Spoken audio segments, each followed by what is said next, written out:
Hello and welcome to the Rotoworld Baseball Show. We have a doozy of a podcast today.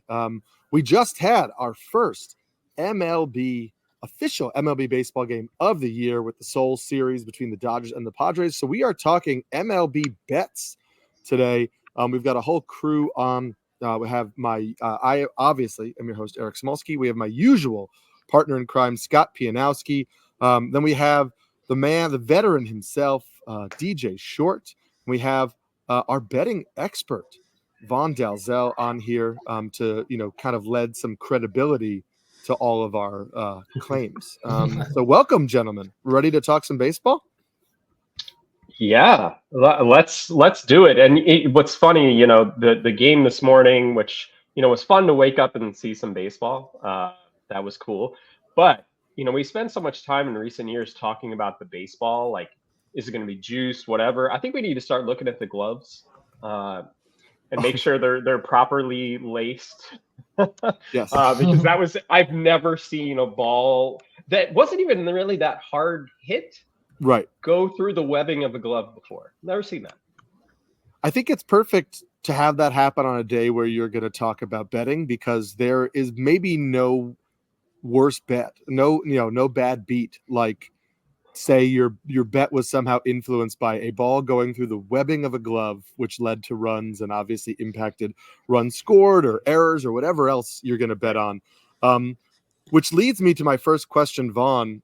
Why don't you just, as the betting expert here, why don't you just let people know the types of bets that you can place on MLB action? We're going to be focusing here on futures bets, obviously not, betting on individual games like, run totals, over unders. So what is a futures bet? Can you give people just a little bit of some background information on how they can approach futures bets with MLB?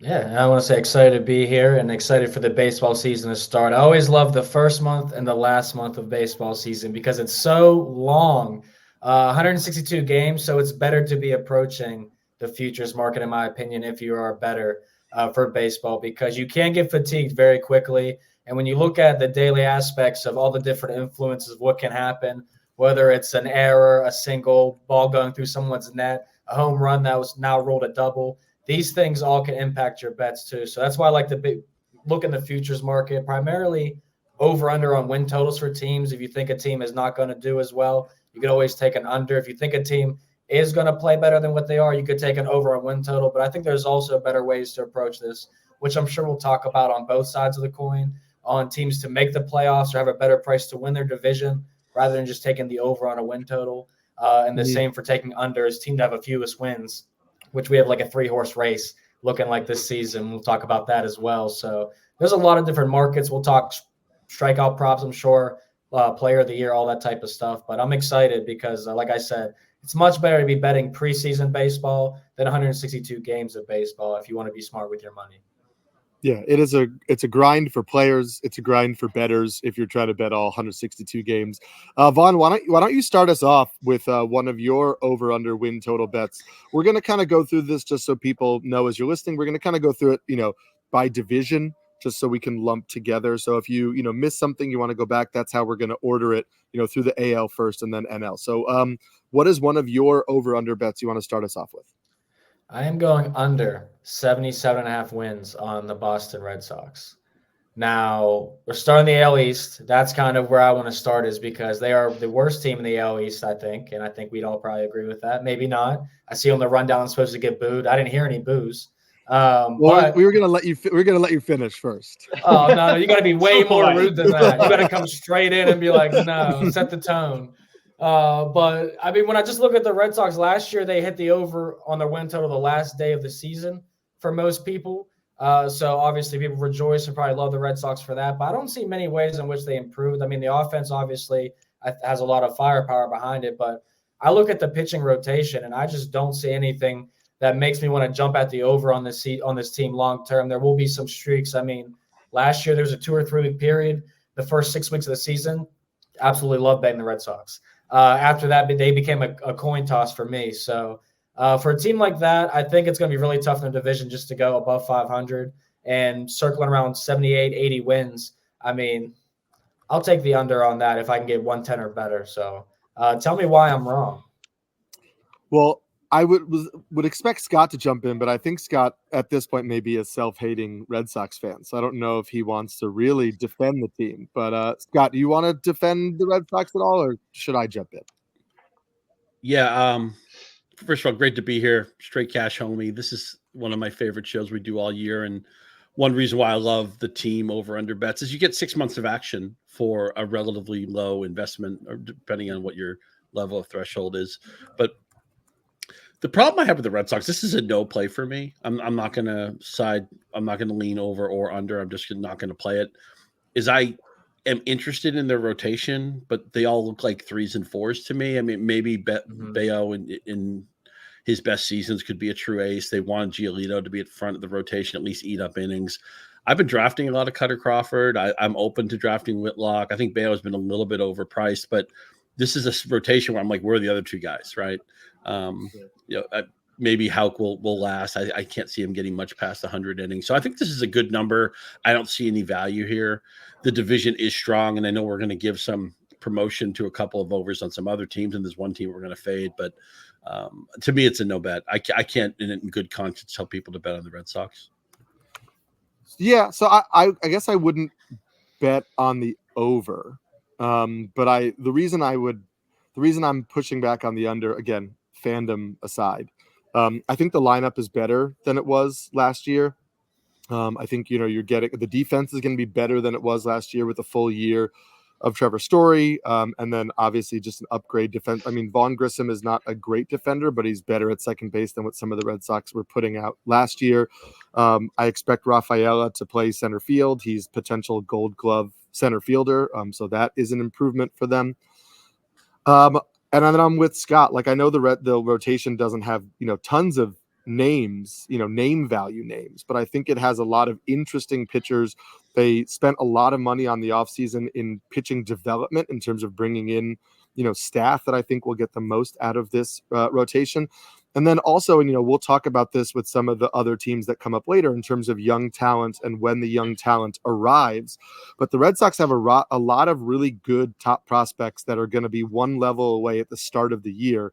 And then depending on how they look at the beginning of the year, you could see a bunch of like top 50 prospects come up and enter that lineup in the second half of the year.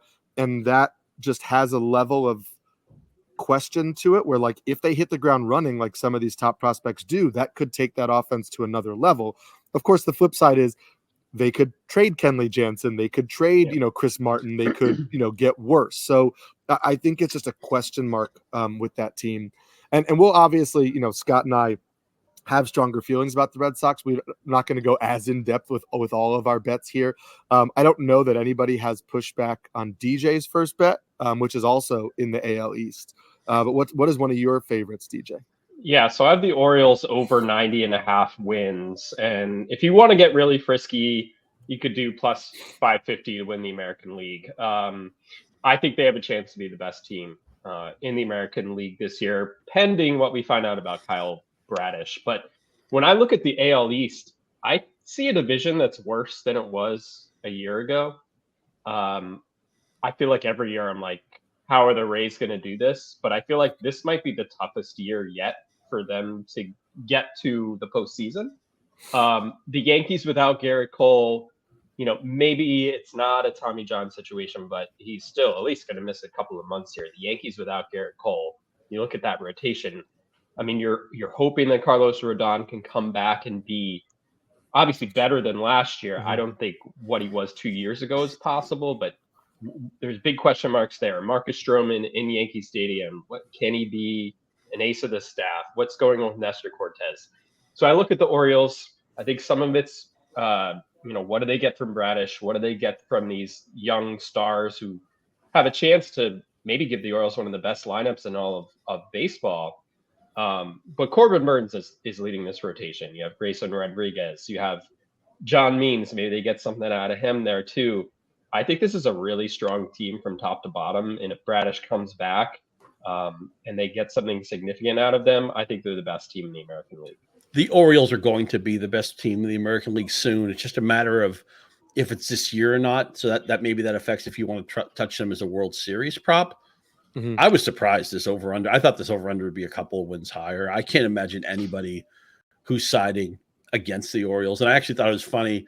Dan Shaughnessy, the longtime Boston sports writer, who of course broke in his career as an Orioles beat writer for a couple of years, and he went to the Boston Globe, part of that murderer's row they had in the 80s of Bob Ryan and Peter Gammons and Shaughnessy, Jackie McMullen, Will McDonough, on and on and on. He said about the Orioles, he said, great ballpark, talented big name players, owners who care, everything the Red Sox used to be. So Shaughnessy's still throwing that inside heat, but the Orioles, the pipeline of talent that's arrived, the pipeline of talent that's about to arrive. If you don't look at Rutschman and see a future MVP, if you don't look at Holiday and see a future star and maybe feel a little bit old because you watched Matt Holliday's entire career like most of us did, but this team is here. This team is going to be a monster for the next 4 or 5 years. And I think a lot of things would have to go wrong for them to finish under this total. Two other things I want to add on the Orioles. So they have a pipeline of prospects, like you said. If it gets to mid-season, and let's say Bradish is down, they have the firepower to go get another name for that rotation. So what the roster looks like today could change, obviously, by mid-season. The other thing is they have the energy of a new ownership group coming in. And I think that matters.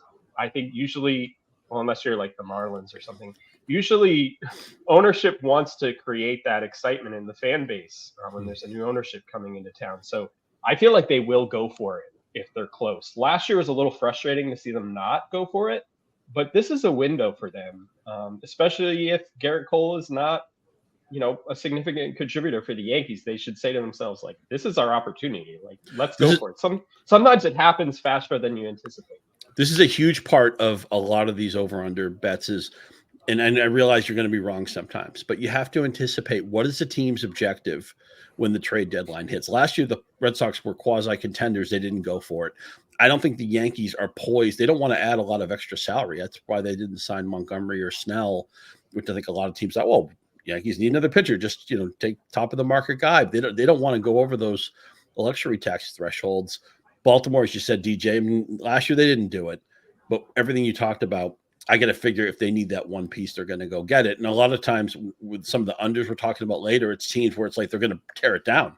If they have anything to trade in July, it's going to be leaving town. So when you're trying to figure out these over-under bets, ask yourself, what is this team likely to do in the middle of the summer? And it isn't just a contenders add and non-contenders trade, because sometimes that doesn't play out that way. But in the case of Baltimore, I would be shocked if they weren't actively trying to improve their team. Yeah, and the flip side of what DJ just argued is that the Yankees are still have an over-under of 91.5 games. It's only come down 2 games since the Garrett Cole injury from 93.5. So I love betting that under for all the reasons that DJ pointed out. We don't know if Garrett Cole is going to pitch at all this year. Also, as Scott and I talked about on Monday's episode about just like spring training news and notes, like it's a nerve issue in his right arm. So even if he comes back in June, we don't know, nerve issues in your elbow affect your fingers. How are you gripping the ball? What's your control? So like, we don't know what level of Garrett Cole we're going to get. Aaron Judge is back in the lineup tonight after his, oblique scare, but he's now battling 2 different injuries. What's his health going to look like? So those are reasons why I'm not really in on the Yankees at that really high of an over-under. And right now the Orioles and Yankees have the same odds to win the division at plus 185. I think we all just spoke about why the Orioles are probably a better bet there. We mentioned the concerns about the Red Sox. The Blue Jays offense took a real step back last year. I don't think it's going to be better necessarily replacing Justin Turner with Matt Chapman, or replacing Matt Chapman with Justin Turner. That's kind of like a lateral move. So the only other kind of contender there for the division, and another bet we like, is one that Scott, I know you mentioned, and I'm also a fan of. So what do you like tackling with the Rays right now? I just want to co-sign all the Yankee stuff. I mean, the 2 most important guys are hurt. One guy seriously, one guy less seriously. They would take 135 games from Aaron Judge right now. They would certainly take, I think, 100 games from Giancarlo Stanton. They might take 100 innings out of Garrett Cole. Who knows if they'll get it? I don't know how anybody can look at the Orioles and Yankees and feel like they're the same team. Baltimore's better. With Tampa Bay, here's the thing. Over 84.5 is a ticket I'll punch. If you give them their winning percentage the last 6 years, so that would include the pandemic season. They've beaten this number 6 straight years. Why? Because they platoon, because they have good defenses, because they make efficient additions in free agency and in trades. Is internal stuff. They have special sauce. And I realize that not everybody wants to maybe bet behind that. Like they want something more tangible, but they're doing so, there's a book written about the Rays a long time ago about what the extra 2% was and all that. They do little things right, and they outkick their over under coverage every season. It's happened 6 years in a row. I'm just going to keep punching that ticket until it proves me wrong. And I'm going to keep being wrong. That's fine. I'll keep punching that ticket too. And I guess that's a good question for Vaughn in general. Like, at what point as a bettor should you really be looking at that kind of track record? And at what point is each year a new year? Like, do you have any personal guideline of how you kind of differentiate between those two things? I mean, each year is a different year, but at the same time, when certain franchises have consistency like the Tampa Bay Rays or like the Pittsburgh Steelers behind me, where you're going to get a 500 or better record every single year out of these type of teams, then yeah, you can continue to back that. And one betting rule or whatever you want to call is certain trends. If you find a team that has did something 5, 6, 7, 8, 9 times in a row, you don't just bet the opposite and keep hoping that you're going to win. You continue to ride that train until you lose once or you lose twice in a row, and then you get off. So I agree. I mean, the Rays and the Orioles, I think, are the two clear over teams in this division right now. And everything Scott and DJ said about those two, I'm with you. And same, Eric, with the Yankees. I mean, the best of the number is gone, so I wouldn't play it now. But I do think that they're an underplay as well. Yeah. We'll move to the AL Central for a second. And this is interesting because when you have wide open divisions, like I think the AL Central is pretty much a wide open division, except for one team, which we'll talk about in a second. You can kind of talk yourself into a narrative that like most of this division has a chance to win the division if X, Y, and Z goes right. The Twins won last year. They still come in as the favorite. There's a lot of injury question marks within that team, both in the pitching rotation and also with guys like Byron Buxton and Alex Kirilloff and, hitters like that. And, while they have some talent in the minor leagues, it is not necessarily like the ready-made talent of the Orioles. You have guys like Trevor Larnach, who's like been fine, but isn't great. Matt Wallner came up fine, not great.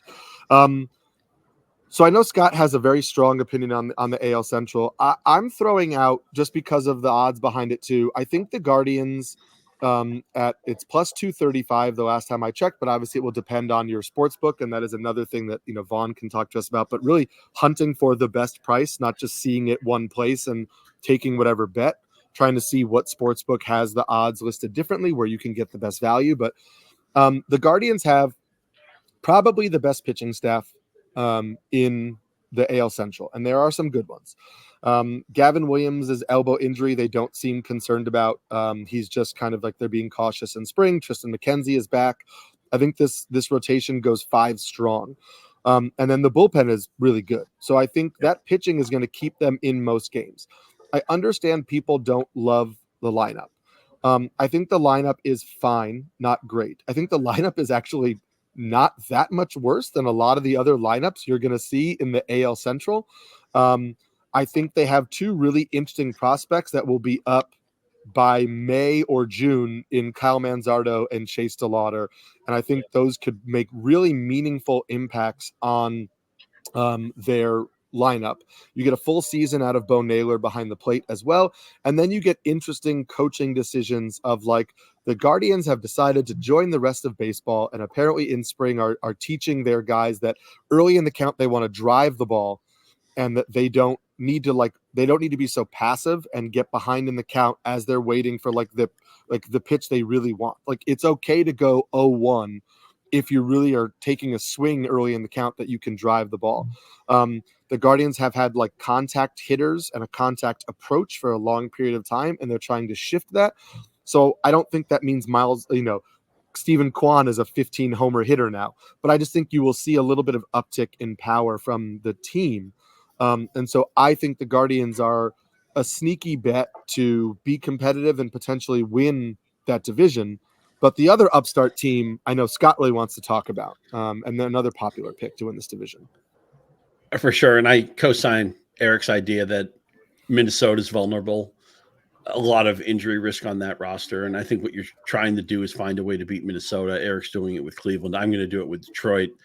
Unfortunately, their win total has crept up to 80.5. And then Vaughn would be the first to tell you that if you like a total and you think it's going to move, you got to get in early. We've been talking, thankfully, a lot about the Tigers on the podcast. I think some people might have gotten mid 70s, high 70s before the number that's at 80.5 right now. But maybe the division at plus 350. And fantasy is a proxy for how exciting this team is. I think Tariq Skubal could be the best pitcher in this division. And then Eric talked about some of the lineups aren't so good in this division. It's a soft pillow landing. I wish they had the heavier divisional schedules like they used to, because you could really take advantage of that. But still, I want to get my pitchers streaming in the AL Central or working in the AL Central full time. Skubal's a legitimate number one, and even go down to the end of the rotation with Reese Olson, who I think is a great late round sleeper if you haven't drafted yet. And look at all the upside guys in the lineup. Spencer Torkelson looks ready to maybe hit 35 or 40 home runs. I don't know anybody who doesn't love Riley Greene. They paid Colt Keith. He's going to be in the opening day lineup. He's an exciting player. Maybe Kerry Carpenter could hit 25 or 30 home runs. Parker Meadows has some interesting tools at the front of the lineup. I know they still have to play Javi Baez. They still have to pay Javi Baez. That's kind of depressing, but at least he's in the bottom third of the lineup. Mm-hmm. The Detroit Lions were the surprise team of the NFL. And maybe the Tigers are a year away. Maybe they're like the 2022 Lions, but they could steal this division. And I've drafted a bunch of these guys. Skubal, unfortunately, is really expensive, but I have a bunch of Riley Greene. I have some Carpenter. I have some Torkelson. I have some Colt Keith, who I know DJ's in on. The Twins are ready to be plucked, and I think either Cleveland or Detroit could do it, and my chip is going on the Tigers. I'm 100% with you, Scott, and that was going to be my pick too. You beat me to the punch. But yeah, I love that AL Central play, the plus 350. The Guardians win total is actually, it's over 79.5 wins. I think they beat that pretty easily. So I agree with Eric on that. They always pitch. That's not a problem. We'll see what happens with the two top prospects, but I think that could be a big addition in their lineup. My question about the Tigers is, do we see Jackson Jobe in the majors this year, Eric? Potentially, but late. I think like right now he's probably their 9th starter, just because, they have Casey Mize, who will probably start the year on the IL because he didn't pitch all of last year. He also looks really good. You have Sawyer Gibson-Long, who looked good in his stint last year, and I think he'll get a shot. You have Ty Madden, who's another pitching prospect who's probably, even though Jobe's ceiling is higher, Madden is closer just in terms of experience and age, and so he might get a shot before Jobe.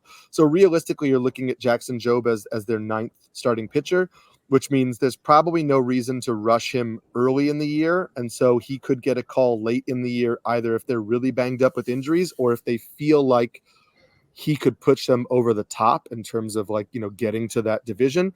But I think to Scott's point, if the Tigers are going to contend for the division, it's likely because these pitchers are going to have improved a lot and, really kind of set the game up to carry them. So if that's the case, then who's he going to push out? So I think we might see some innings at the end, but not a lot. And I know, DJ, you have a bet for this division, but I want to just ask Vaughn a question before we get to that, which is Scott mentioned, bets obviously increasing totals increasing as time goes on. Personally, in your experience, how do you determine the threshold? I really like this bet. I see it moving. How should people know when to just throw their hands up and say, okay, I liked it, but I missed it? Yeah, I think there's got to be a cutoff point for everybody in particular, whether it's odds or a total. I mean, if you're looking at an over-under total, what the difference between 78.5 and 80.5 is a big jump. And every game matters. So I agree with movements. And, I would have talked about the Dodgers probably today if their line was still 105.5. Because we've only had 10 or 11 teams since 1995 hit that in a regular season. But now the number's down to 102.5, 103.5. And that's more of a number that seems appropriate and something that they could hit. But what you mentioned earlier is about shopping different odds. And you mentioned the Guardians at plus 230. I see another book right now at plus 350. So that shows a good example. And there's also two examples I want to give quickly. an interesting way to bet the division prices, because I agree. I think the Tigers are probably my favorite bet for the AL Central. And if you believe the Guardians are right there behind them, you can get either two of those teams first or second finishes at 12-1. So $10 wins 120, or $100 wins 1,200. That's a much better price than playing either the Tigers or the Guardians at plus 350.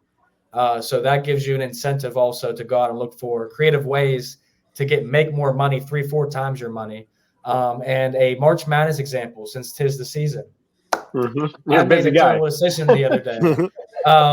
I saw one sports book offering a favorite to win their conference at minus 375, which means $375 wins 100. Another place had minus 110, $110 to win 100. Wow, mind blown. Let me get some of that. But I was so excited to get the favorite, I didn't take a look at the underdog more deeply before the line closed. The underdog was plus 260 one place, plus 850 the other. I could have paid my rent over and over, if I would have been more aggressive on the underdog. So don't always line shop, but make sure you're hedging out too your loss. If you say, I love this favorite, oh yeah, the Yankees are definitely going to beat the Blue Jays here in this set, but get a piece of the underdog to hedge that out too, or just go bigger on the underdog and hope they pull through, because that does happen. So a lot of different ways to make money. Vaughn, I want to ask you a question. We know in football, right, if you're betting the football prop market week to week, if you want to bet under, you wait. If you want to bet over, you get in early, because almost every player prop line just moves up as the week goes along. Does baseball have any rules of thumb with that? Like I talked about the Tigers, they're a hot young team. Their number rose steadily through spring training. Is that to be expected, or is it more of a case-by-case basis? That football has that very consistent player prop rule. Is there anything in baseball that is in that general vicinity of something, a trend or a certain pattern that we can try to take advantage of? Yeah, I'll say the public always finds a team or two that everyone believes is going to do a lot better. I mean, the Diamondbacks seemed last year when we did this, everyone was like, they're going to go over their win total, and they smashed that. But the player prop market with strikeouts, I think on a daily basis changes a lot, because not only when lineups announce, you can see the over-unders move up or down a strikeout, but really if you find a strikeout where you want an under on a guy that throws 60 miles per hour, you guys can guess who that is. Then you got to go ahead and get that early, because, when Zach Greinke was pitching, I'm like, I got to wake up at 6 a.m. and I got to get the under 4.5 strikeouts before it comes 3.5.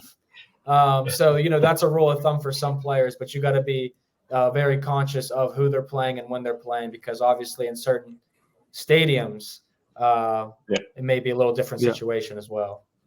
And people generally, I think the unders sometimes tend to be undervalued and underplayed, because people don't like to root for negative. People things. love to be optimists. Yeah, you want to be an optimist. You want to root for somebody to achieve something, not somebody to not achieve something. But DJ, you want to root for somebody to not achieve something. I mean, it's just so, I feel bad for White Sox fans, because that team is going to be brutal. And I know the A's are bad, the Rockies are bad. I think the White Sox are going to have the fewest wins in Major League Baseball this season. That's at plus 350 right now. Just look at this rotation. Oh my God. I don't know how they're going to make it through the year. This is one of the worst rotations I've seen in quite a long time. Eric Freddie, maybe he's different. We'll see what he can be after coming back from overseas. But Garrett Crochet is going to start opening day. You have Michael Soroka, who I loved as a prospect at one point, but hasn't been healthy in quite a number of years. Chris Flexen, kind of someone who bounced back and forth from the majors to the minors to different organizations. Top to bottom, terrible rotation. You look at this lineup, there are some pieces that are interesting, but I could also see Eloy Jimenez being traded midseason. This is a very bad baseball team in a division where I think, the Royals are better. The Guardians are always in it. The Twins are still going to be fine whether they win the division. I don't know. The Tigers, we said, on the rise as well. I think the White Sox are going to take their lumps this year. This is a bad baseball team. Yeah. And we've already seen them trade their best pitcher. And so, as Scott pointed out earlier, you want to know how teams are going to operate at the deadline.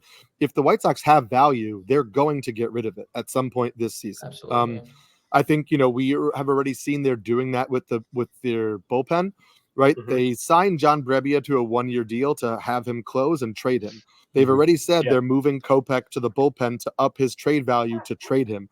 Eloy Jimenez could be traded. He's, got just some arbitration years left. Like, these guys could all be traded. I love that. I love that bet. And I'm going to take the flip side with my one bet from the AL West. I think you could go over win total on the Oakland Athletics. That win total right now is at 57.5. That is super low. I understand that they were terrible last year. I think there are a couple things that make me feel a little more optimistic about this. First of all, this is their last year in Oakland. I do think that there's going to be a little bit of, like, clearly the ownership isn't going to try to put a playoff team out there, but I think that in terms of the players and the organization, trying to not have a historically bad season in the last year in Oakland is something that will factor in, at least for the human beings that are on the field. And I do think that matters to a certain extent. Also, when we look at offseason moves, I think, especially on the betting market, you need to look at offseason moves relative to the team we are discussing, right? So the Oakland A's didn't make splash moves that are on par with what the Giants did or on par with what the Dodgers did. But did the Oakland A's make moves that drastically improve their overall team? Yes. I mean, Alex Wood and Ross Stripling in the Oakland A's rotation doesn't make you go, oh my God, that's a great rotation. But compared to what the Oakland A's were putting out last year, those are two MLB starters, right? Those are quality Major League Baseball starters that have a track record of decent success. That is not what Oakland had in the rotation last year. Mason Miller as a closer for Oakland next year or this year is going to be a major improvement at the end of games than what Oakland was doing.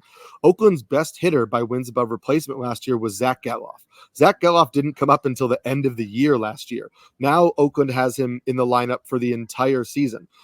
Oakland will have JD Davis. DJ could probably play a few spots in Oakland, but Oakland will have JD Davis at third base. Yeah.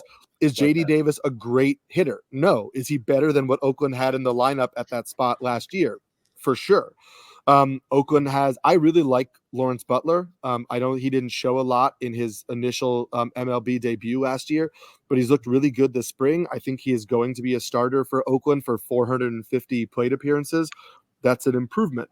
So there are things like that where, I think this team is better than it was last year. I don't think it is a good team, but I think 50 wins, which they did last year, was already something that they would probably have improved on, because that is a historically bad showing, and it would be hard for a team to do that again. And so if you take a regular, quote unquote, regression to the norm, and then you add meaningful improvements for the team itself, I think Oakland gets to 60 wins this year, which isn't great, but easily clears prop, and that's where, or this total, and that's where I think you have to understand, it doesn't take much to get over this. Yeah. One thing's for sure, I wouldn't take the under. Wouldn't take the under. I'm probably the grossest under better there is out there, and I wouldn't take this under either. I think I would much rather take the White Sox or a Rockies ticket on fewest wins rather than taking the Oakland A's here. So let me ask you this, Eric, because while you were giving your breakdown, I was trying to think of what creative ways there would be to attack this market then with Oakland. Would you even take a ticket on them to finish fourth in this division, or the Angels to finish fifth without Ohtani? Or are you in a position where you think the Angels will be around what they did last year? Because obviously it's a wide gap between Oakland and LA. But for plus 750 or plus 650, a fourth and fifth place finish, cash it on those two. That's pretty tempting. Yeah, that's an interesting bet I hadn't thought about, because with LA, if Mike Trout gets hurt, I mean, that lineup is not, and we don't want it to happen, but it seems to happen every year. When Mike Trout gets hurt. There could also be maybe when Trout Anthony Rendon gets hurt. Right. Well, yeah. And he'd be totally fine getting hurt. Right. But then that lineup is not Trout that much also better. But Trout also, let's say it's June and he's like, I don't want to be here anymore. I tried, but I want to win. I feel good this year. trade me. If he asks Right. the Angels to trade him, they will do it. They will do him a solid and try to send him to a contender. So that's the other thing to think about with the Angels too, is that they are just decide to close up shop and start And trading. Trout here, biological clock ticking. It's his age 32 season. Mhm. The three players surrounding him in that Angels lineup, all of ADPs outside the top like 450. There's nothing there. I hadn't thought of what Vaughn came up with, the idea of maybe the Angels are the lookout below team here. And I love DJ's angle that, and it's no fun to play fantasy baseball thinking of negative scenarios, who's going to get hurt, what team's going to give up. But we have to be realistic about that. And I feel like being an underbetter, fading things, it's like eating your vegetables, right? I mean, maybe it's not fun to do, but then you get older and you're like, oh, okay, all these like health benefits I got from eating all that broccoli. I want you to, if you want to be a good sports bettor, you got to eat your broccoli. You got to do it. You got to eat your broccoli. What you also have to do is get the Rotoworld Baseball Draft Guide. So we're closing in on opening day, full Major League opening day, but it's never too late to squeeze in another draft. So for those cramming before the regular season begins, grab your Rotoworld Baseball Draft Guide. It's loaded with comprehensive positional rankings, projections, and player profiles to ensure your draft is a success. Visit nbcsports.com/draft guide and use code baseball24 to get 10% off at checkout. That's nbcsports.com/draft guide and use code baseball24 to get 10% off at checkout. We're going to switch over to the NL, and the Marlins win total has dropped by about 10%. I'm bad at math, so I don't know if that's accurate. But after all the injuries to the pitching staff, the Marlins win total has dropped. And DJ, you see an avenue to take advantage of that? Yeah, I'll take the under on wins for them. It's listed at 78.5 right now. And this is about the pitching staff. I mean, we saw Yuri Perez. There's still some questions about what's going on there. Initially, it was a finger injury, but then complained of some elbow soreness. He's going for, multiple opinions and imaging and all that kind of stuff. So we'll see in the next few days. Hopefully it's not serious. He's one of the most exciting young pitchers in baseball, so I want to see him.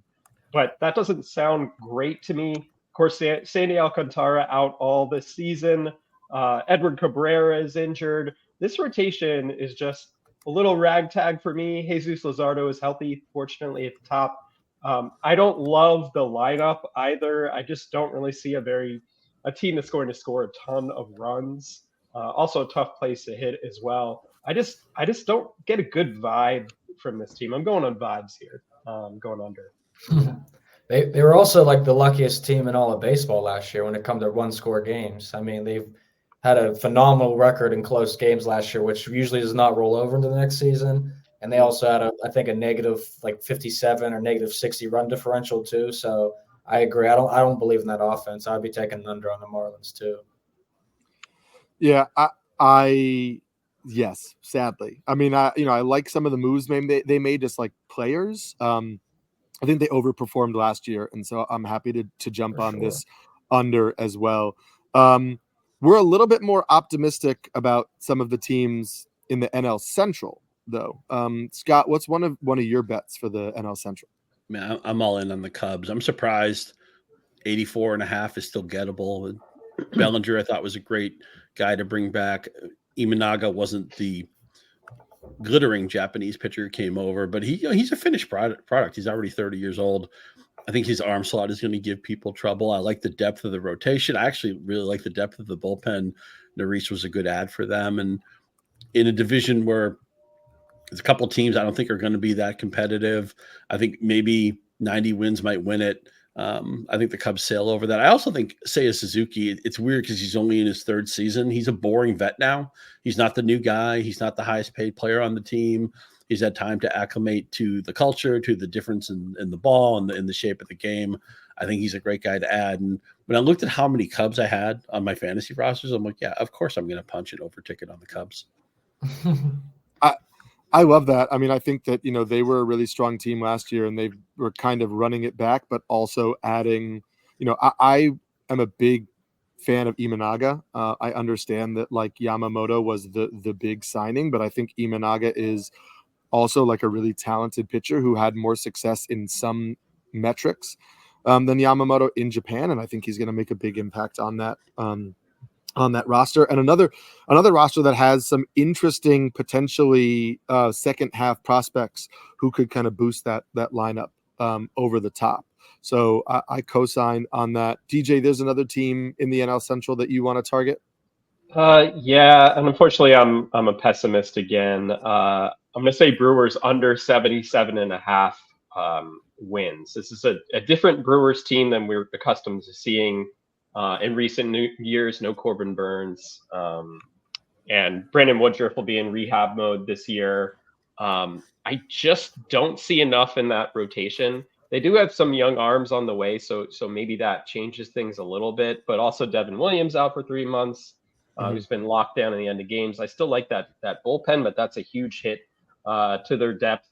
They have some pieces in their lineup that I like, but I also see the Brewers being where, they've already traded Corbin Burns. I think if they get to around midseason and they see that they're underachieving, they trade some more veterans. So I see them going under this number. What if they not lost, right? They lost their ace. They lost their manager, who everybody loves, who's now on the Cubs. They lost their GM or team president or whatever Stearns' title was. They lost their closer, who's hurt now. They lost their number 2 starter, who's out for the majority of the season. And you look at the projections of this pitching staff. I mean, Freddie Peralta is great when he can stay healthy. A lot of times he's not efficient with his pitches. So he has like those 5 or 6 inning games where he strikes out 11 guys, but he has to come out. But I don't want to draft people in this rotation. I'm a Christian Yelich guy. He's a boring vet and everything. Willem Contreras is a great fantasy catcher, but it's not a deep lineup. This team has 72 wins written all over it. Yeah, as a Pirates fan, I love to take a swing on the Brewers any chance I can get. And I'll say this, the nail in the coffin for them last offseason was when they took Corbin Burns arbitration. That's your ace on a playoff team, and you're talking about hot dog worth of sales. And type of money, and you didn't give it to him when that's all he was asking for. So I felt like that was a part where everyone in the organization, probably a lot of players, were like, "This is our best player, and you're not going to have his back." And yeah, it's a downfall of Milwaukee Brewers. Love to say it. Yeah, you could be penny pound foolish for sure. And I think there are some teams that are set for better years in that division too. The Cardinals had kind of like everything. A lot of off-field issues last year. I think the Cardinals are due for a better year. And then I also like a bet over on the Pittsburgh Pirates win total, which is now at 75.5. Knocking Vaughn out of his chair here. Yeah, oh my God, my heart. I know. But I think, DJ mentioned the young pitching talent with the Brewers, but it doesn't really get much better than the young pitching talent with the Pirates, with Paul Skeens and Jared Jones, who both looked absolutely dominant in the spring. That doesn't even factor in Bubba Chandler, who's probably not up this year, but is another top-tier pitching prospect. It's still possible Jones breaks camp with the Pirates, but it's the Pirates, so let's assume not. But let's say him and Skeens are in the rotation by June. That drastically changes that rotation. You have some interesting hitters where fingers crossed that O'Neal Cruz avoids another freak injury, but he looks electric. Ke'Bryan Hayes has looked a lot better after he changed his swing in the second half of the year. Brian Reynolds is kind of boring veteran who's really good. McCutchen was surprisingly good last year. There are just some guys within. I can't believe you haven't mentioned Henry Davis yet, who I think everybody loves. Henry Davis. Yeah, Henry. I do think. Listen, Henry Davis. People love him a lot in fantasy because he's going to put up those numbers as a catcher. But Henry Davis is a solid player. I don't know he's going to set the world on fire, but he is a solid player. They have a little bit of a deeper lineup than we're used to seeing, and I think you get that influx of pitching talent. And I think this is a team where they just fell short of this last year. They just hit over this last year, 76 wins. I don't think there's any reason to expect they're not a better team this year than they were last year. I think it's a better odds that they push 80 wins than it is that they push 75 wins. Yeah, they sound like a perfect 500 team, like 80 and 82, 82 and 80 makes sense. And I would like them to have a good season because I need them to wash out my palate after the Penguins were so terrible. Do you love that the Steelers, Penguins, and Pirates all have the same colors? It's just the colors that belong to Pittsburgh. I love that. But this is a team on the way up. They're going to be maybe it's a little bit of a reach, but you know, we talked about the Orioles are just at some point just going to dominate the world. The Pirates to me are like the poor man's version of the Orioles, where you could see in 2 or 3 years this could be a really, really good team. We haven't even mentioned the Reds, who have all exciting young talent as well. They're plus 350 to win this division. I kind of like that too. Yeah, I'd like it more if Noel V. Marte wasn't suspended for 80 games. But yeah, I mean, there's if that breaks for all of those guys, there is definitely there's definitely a path for the Reds. They're an exciting team. They're fun. You know, as Scott says, fun was all that mattered, the Reds would be, you know, the ultimate over, right? Agreed. Scott mentions, you know, the term on the escalator. The Reds are on the escalator. Vaughn has a team that is decidedly not on the escalator, or they're trying to go up an escalator that's coming down. Yes, and it's the Colorado Rockies. They've been doing that for 15 years. Seemingly. What is your angle here, Vaughn? Remember, an escalator can never break; it can only become stairs. We That's a good point. I wanted to point something out real quick about the NL Central first. When you do some odd shopping and you look at futures, you can kind of get an idea of where people expect these teams to finish too, because we all talked about the top of the division here. It seems like the sports books are giving the most respect to the Cubs. The Cubs are their favorite to get the 3 seed in the NL. They're the favorite for obviously the Dodgers to beat the Braves in the NL. But when you go besides those 2 matchups, the next favorite is the Dodgers to beat the Cubs. So I find that very interesting, and the Cardinals right behind them over the Reds. So kind of reading in between the lines, it seems like that's the pecking order from the sports books for the NL Central. But as far as the Rockies, pecking order for the bottom of the league, they're right there. They do not have much to go off of at this point. But when I looked at their schedule, that's what really stood out to me. Because most of these teams, you want to look at the first month and the last month of the season, see if they're going to have a rough start or a rough finish. With Colorado, I mean, this might be the roughest start to a season for anybody. They have 28 straight games against teams that finished above 500 last season. In the first 35 of those, 19 of them are on the road. And obviously, we all know, worst road record in baseball last year, 22 wins.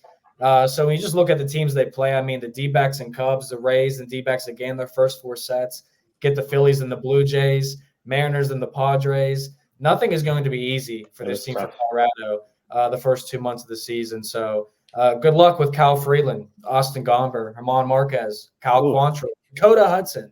Doesn't offer much upside for them. So, and you're in Colorado, lots of overs, lots of losses for the Rockies. I think they're going to have the fewest wins. I don't know what you could do in Colorado, because what free agent pitcher would want to go there and basically torch his career? And they're in a division where everybody's, you know, the Dodgers are all in. They're spending money like it's a monopoly set. The Padres just added Dylan Cease. The Giants added Chapman. They added Snell. It was still a wonderful defender. They got Blake Snell finally signed.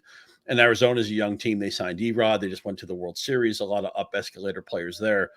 What's Colorado selling? What are they trying to get you to come and see? What, the shrubbery in center field? They have nothing. You gotta lean in and say, we're building a team that's going to win 15-14. Softball. And people will come and watch that, because if you're going to get runs, people will show up to watch. And I heard people criticizing the Cal Quantrill signing. Well, who wants to go there? Right. Blake Snell's not going there. That's the same. Montgomery's not going there. That's the same thing with like Dakota Hudson. Yeah, he's a heavy ground ball pitcher. He's not particularly good, but like isn't that the arm you want there? Yeah. Mm-hmm. Either pitchers who can miss bats or get the ball on the ground. Like that's it. And I know they know that, but it hasn't really worked out. Yeah. There are some good pitchers we will talk about, because we're going to talk about some player props. But before we do that, just a reminder for everybody that last week we put up the Rotoworld staff mock draft. It's 12 team mock draft. We talked through every single pick. It was hosted by me and Ahmed Fareed. We had all of the drafters come on at various times, talk through their picks.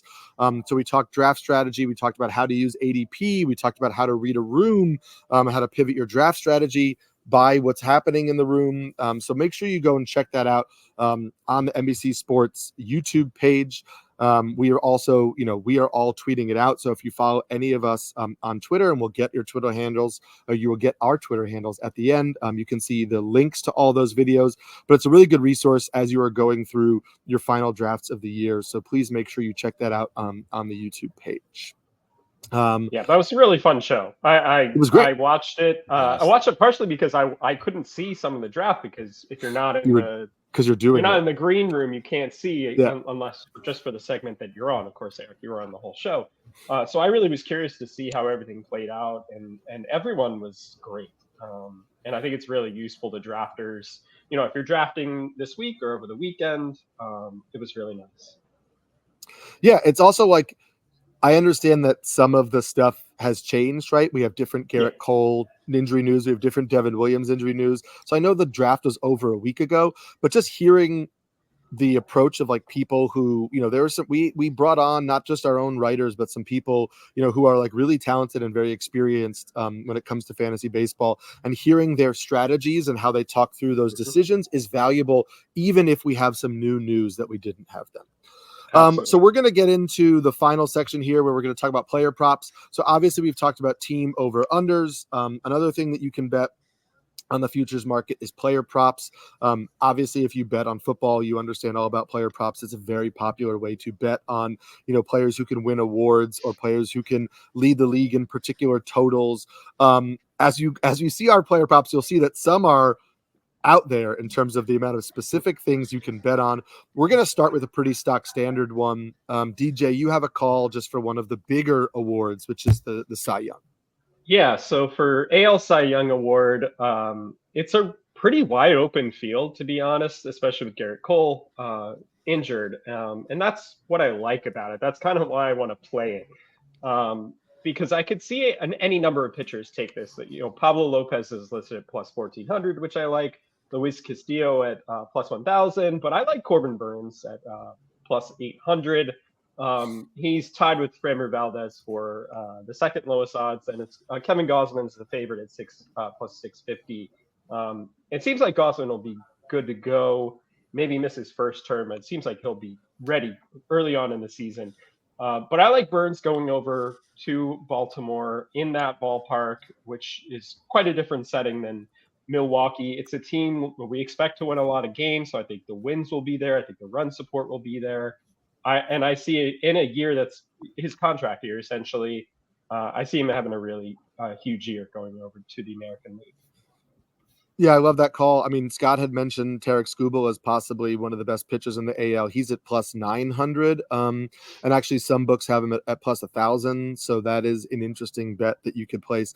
Darling Cole Reagans is also at plus 1,800 in some places. I will not block you if you want any of the Seattle pitchers too. Yeah. I love that entire staff. Yeah, Luis Castillo plus 1,000.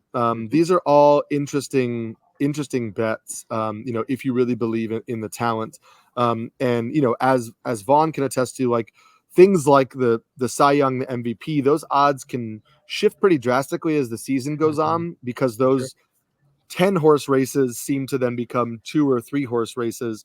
Vaughn, I'm just curious if you think like there's a sweet spot of when to bet these type of things. Do you want to see a few games, or do you want to get in like before the season starts? Yeah, I think you want to get in before the season starts. There's going to be certain players, like last year I had Juan Soto to win MVP. After 2 weeks of baseball, I was like, he's not winning MVP. So I basically had to find a pivot.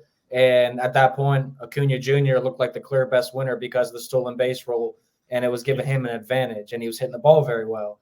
So I pivoted to him. I got that at plus 450 within the first month of the season. That's still a great price. So I didn't have to do anything even when Mookie Betts caught up. But, I mean, this award is literally wide open in my opinion, and Scott just said he loves all the Mariners pitchers. And if you find something like that, you can get Castillo, Kirby, Gilbert, all these guys between 10-1 and 25-1. And those are great hedge prices because you'll get cash out options, or you'll be able to play out the other guy if Gausman and Burns are the 2 of the 3 people in the race. Then you can bet those 2 guys easily and still make a profit because the odds are still nice. So, get in early and live bet. You mentioned Acuna. It's not on the rundown, but I also want to give a shout out to my friend Joe Sheehan, who is just one of the best baseball writers we know. And I'm sure a lot of my Cubs enthusiasm is colored by Joe being a big Cubs believer this year too. And Joe was talking about fading Acuna's stolen bases this year. Obviously, he stole 73 last year. He's a little bit dinged up. Sometimes stolen bases come down to the will as much as the skill. And Acuna relatively speaking, isn't the fastest guy around. He wanted to run last year. I Yeah. know it's no fun. It's an eat your vegetables thing, but I think Joe's call of fading Acuna stolen bases is a great prop too. Very good call. Yeah. Very good call. I think another open race to me is the AL MVP award. If you look at the betting market right now, the runaway favorite is Aaron Judge. He is Sucker bet. I guess actually Juan Soto is listed right next to him. But do not bet on Aaron Judge. Just flash that big print. Do not bet on Aaron Judge. Thank you. We talked about the Aaron Judge injuries before, and Vaughn, I'm going to ask you a question on this in a second. But I think if Aaron Judge is dinged up and plays only 120, 130 games, which I think is very feasible, you kind of have an open race between Juan Soto, Yordan Alvarez, Corey Seager, Julio Rodriguez. Yordan Alvarez has bad knees.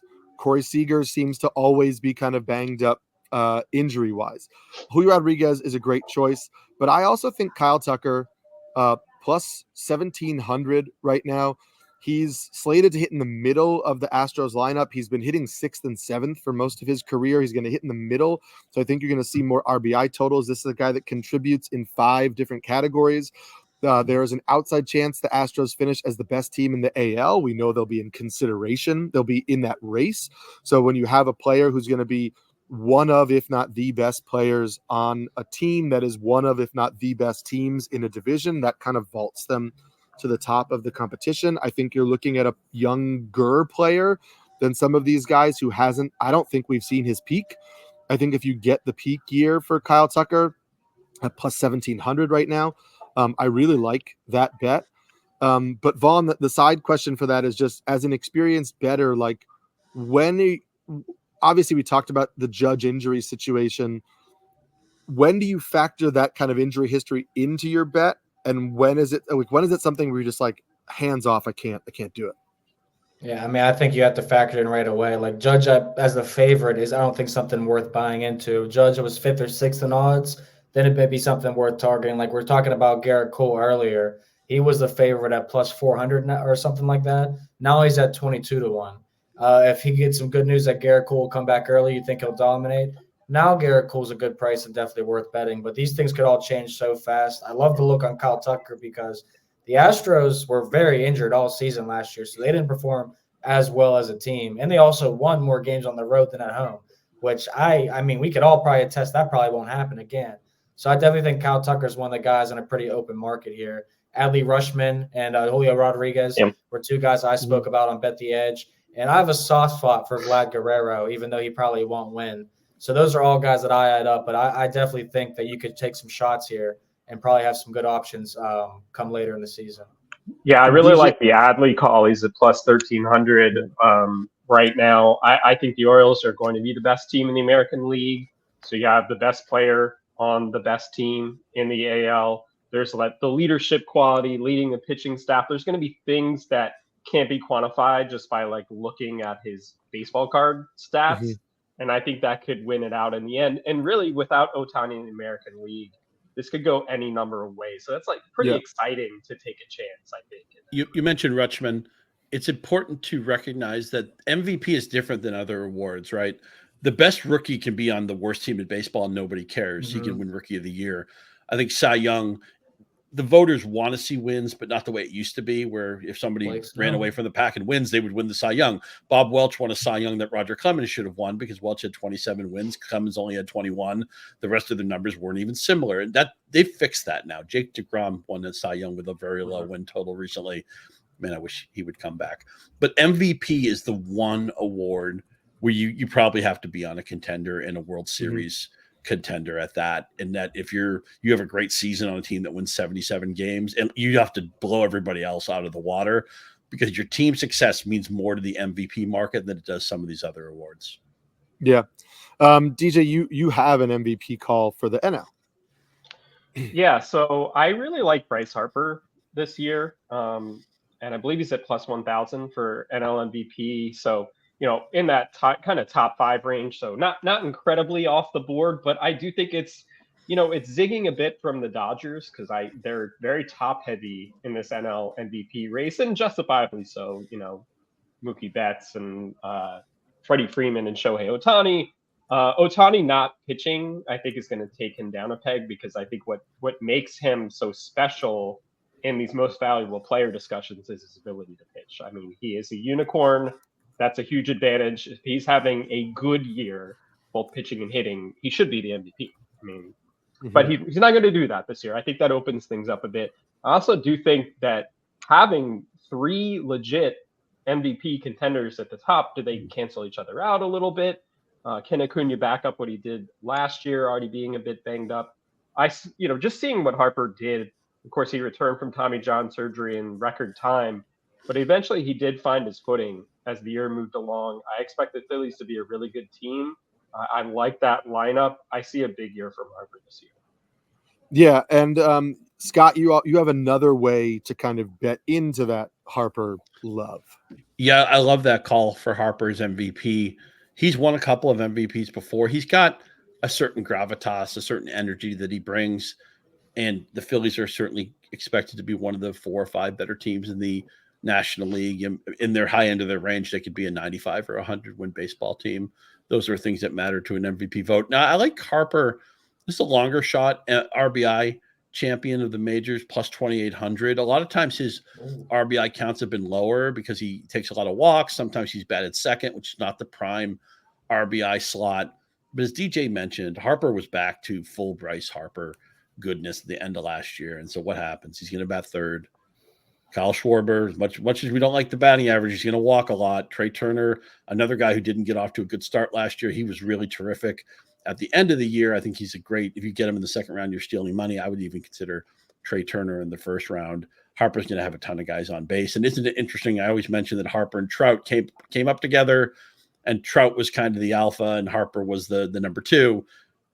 Bryce Harper is going to obliterate Mike Trout for the second half of their career. I don't take any joy in that because I love Mike Trout, but Bryce Harper's game will age a lot better. And I think he's going to have a monster season. The RBI at plus 2,800 is something I'm looking at. But I mean, if you want to go with home runs, you want to go with MVP. I want you basically to be invested in Bryce Harper this year. If you just pick him on your fantasy team, if that's what you can do, just you want a piece of this offense, and Bryce Harper is their signature guy. DJ, you have another call for potential RBI leaders in the NL. Yeah, I love Freddie Freeman for RBI leader, plus 1,500 right now. And I was curious to see how the lineup is going to play out for the Dodgers. Initially, I thought maybe Freeman would hit second and Ohtani would be third. In that case, I probably would have gone for Ohtani to lead the NL in RBIs, but it seems like it's going to be flip-flopped. So it'll be Betts, Ohtani, Freeman. The thing about RBIs sometimes, it's like, do you want someone who takes a lot of walks? Do you want someone who isn't going to hit 40 home runs? So it's a little shaky because Freeman can be patient. He's never been that massive power hitter, but setting the table with those guys, there's going to be so many chances for him to cash in. I think he's only had 120 RBIs in a season once in his career. I think he does it this year. Maybe goes 130 in that lineup. Huge difference batting third versus second if you're talking about RBIs. So Freeman's going to be great no matter where he hits, but I'm with DJ that the structure of the lineup was critical for this prop. Yeah. We're going to turn our attention to pitchers as we get towards the end. There are a couple different ways to obviously bet on pitchers. You can, but Vaughn, you got 2 pitchers that you like and a couple different ways that you think that we could bet these guys. Yeah, I do want to say I absolutely love both of those RBI prop looks. I'm going to go ahead and throw a little 10 or 20 bucks on each of those because I got a lot of faith in those guys, to be honest with you. And I'm excited to see both those offenses work out. For these 2 pitchers, too, if you line shop, you'll get different strikeout numbers. For example, Luzardo's 188.5 on one place, 193.5 on another. Hunter Greene's 183.5 and 189.5. So you're getting 6-7 strikeouts, which is essentially an entire start. For both of these guys. So that's very important to be line shopping. But I'm also sprinkling these guys, and if you got the Rotoworld Baseball Draft magazine, you'll get the breakdown analysis on these 2 plays in particular as well. But I think both of them are pretty solid bets to throw sprinkles on them to lead the league in strikeouts. I'm taking the overs on their props. Now, while it's really Spencer Strider's strikeout lead to lose, Marlins, as we mentioned, really need some help. Jesus Luzardo reached 200 strikeouts last season. He was 12th in the MLB, had 32 starts under his belt. At 26 years old, lefty, 50 games in the last 2 seasons. He's starting to prove now at a sub 3.5 ERA and almost 300 innings that I think he's continually starting to get better and get to that point where we could say he's almost in his prime, which a Jesus Luzardo prime may not be a whole lot. But I do think it's enough to get a 200-plus strikeouts again this season. So that's one way I would back him. And Hunter Greene, everybody loves the 100 miles per hour that he could throw. I love the Reds in this team. Ellie De La Cruz, I got some MVP money in my pocket. But I think Hunter Greene, if he stays healthy, which is the key, he goes over 200 strikeouts this year. And he's at 14-1 to 17-1 to lead the league in strikeouts, which I found very, very surprising. But that speaks to if he stays healthy, what he's capable of. So you guys like either of those two, or is there one? Would you be a little skeptical with Hunter Greene because of the injuries we just spoke about? I might I'll say rather this the with Hunter Greene Strider. one than the Luzardo one. Me too. So with Strider, it's like if he stays healthy, I think he's going to win it, right? But he's a pitcher, and pitchers get hurt. So I think it's better to play the field, honestly, and try to find that guy that if Strider does get hurt, hopefully not. But even if he misses a little bit of time, I could see one of these other guys hop up and do it. So I'm into taking a shot on the field too. Yeah. We're going to end with three quick little fun ones. Also, you can obviously bet on Rookie of the Year. We talked about like MVP and Cy Young, Rookie of the Year. There are clear favorites in the AL. The AL is kind of dominated by Wyatt Langford or Jackson Holliday. The NL, the runaway favorite is Yoshinobu Yamamoto. Remember that even though he has been a professional for years, he is a rookie by MLB standards. So Yamamoto, Shota Imanaga, they will both be in the Rookie of the Year competition. A name that you can't even find in some sports books is Cardinals outfielder Victor Scott II, who I think it's really interesting to line shop and see when he comes available on sports books as a potential NL Rookie of the Year candidate. You can find him on FanDuel at 80-1 right now. This is a guy who stole quite literally 94 bases last season in the minor leagues. That's not like a career total. That is just a total. The Cardinals are really banged up in the outfield. It's possible that he breaks camp with the team. If he doesn't break camp with the team, it's possible he's up soon. He is not Esteury Ruiz. There is a little bit more offensive ability there. Like he looked really good in the Arizona Fall League. He's looked good in the spring. He's not going to be a power hitter, but I think he can drive the ball enough to not just be a slap hitter. And you just have to tell yourself a narrative where like, okay, if Yamamoto pitches, makes 30 starts and looks as good as we think he's going to look, he's probably winning the Rookie of the Year. But as DJ pointed out, when talking about the Spencer Strider strikeout total, like that's not a bet you really want to make. There's not a lot of growth and return on your reward or return there for you. But if Victor Scott plays most of the season with the Cardinals, he could very well lead the NL in stolen bases. If he leads the NL in stolen bases as a rookie on a team that contends for the division title, which the Cardinals could, it's going to be hard to not select him as NL Rookie of the Year, especially if Yamamoto, pitches 130 innings, 140 innings, if they manage his innings, if he's not as good as, we think he's going to be because he's adapting to, the new baseball and stuff like that. So I kind of love the ability to take that at really plus odds. Scott, you have like an even more kind of niche bet on last year's favorite for NL Rookie of the Year. I do. I mean, two quick tack-ons to the point you just made about Victor Scott. If you're betting any award in seasons, Rookie of the Year is a great example. Look for something portable that the voters can latch on to. As you said, what if Victor Scott doesn't just steal a lot of bases? What if he's leading the National League or the major leagues in stolen bases? That becomes something portable that the voters can latch on to, and that matters in awards sometimes. We talk about like who's going to win Offensive Player of the Year. What if Tyreek Hill gets 2,000 yards? Stuff like that. Portability. And don't forget also when the American League, that loaded rookie class, and I forget this a lot, because Evan Carter was part of their World Championship team. He still carries rookie eligibility. Unfortunately, the odds are really low on him and Langford. I hope Seager comes back soon, and that lineup is just going to be an absolute murderer's row. I can't wait to watch those guys. I've been dinging Ellie De La Cruz. I respect that Vaughn is in on De La Cruz and some of the positive stuff. I've been dinging Ellie most of the spring, but here's a cookie on the way out. Ellie had 7 triples in 98 games last year because 1, he's really fast, and 2, triple is a want-to thing. You hit the ball in the gap, the older guy just pulls up at second, the young guy says, "Oh, I'm the fastest guy in the room. I'm the fastest guy in the National League. I'm getting a triple." If he plays a full season, he's going to lead the league in triples, and you can get plus 800 on that. I think 11 or 12 was tops in the majors last year. As I said, Ellie had 7 in 98 games. He loves to show you how he's the fastest guy probably in baseball right now. The triple is the most exciting play in baseball. If he can just stay up and, keep that batting average in a reasonable area, and there's no guarantee of that, I'm looking at like 17, 18 triples. I was looking at that one too, Scott. Honestly, I love it. It's a good play. But you took a different one, though. I have a rough draft of this play and its stolen base leader because I was going to put that on NBC because those are two bets I think I was going to do too, because the plus 600 to plus 700 for both those things, I feel like they're just great bets. And yeah, I agree. It doesn't take much. He could probably double the next person in triples this year, honestly, because he has the will to do it and the speed. DJ, you went with in another route, and this will to wrap us up with another hitter route.